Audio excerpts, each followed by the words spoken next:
All right, today I'm drawing the human fly. Welcome to the Charlie Doodle experiment. So when I started off with this one, I started kind of going with the traditional human fly, which was more fly than human. But I trashed it and went with a different version.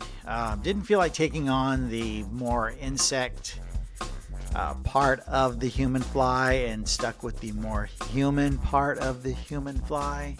So I gave this version, again, a doodle. I'm probably not a human, but the pointy ears, the big eyes, kind of the warped kind of face, kind of pulling from the 1986 Fly movie starring Jeff Goldblum.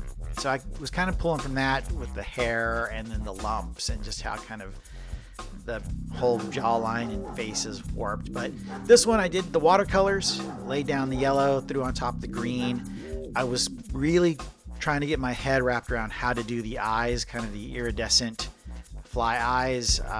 Took a crack at it, feel pretty good. Added the darks where the darks go and the purples and light blues, and then threw in a halftone on top of it to kind of give it that multi-eyed look. Yeah, the sparse hair was a neat thing, and the antennae. Threw on the spotted background, and there you go, the human fly doodle. All right, thanks. See you around.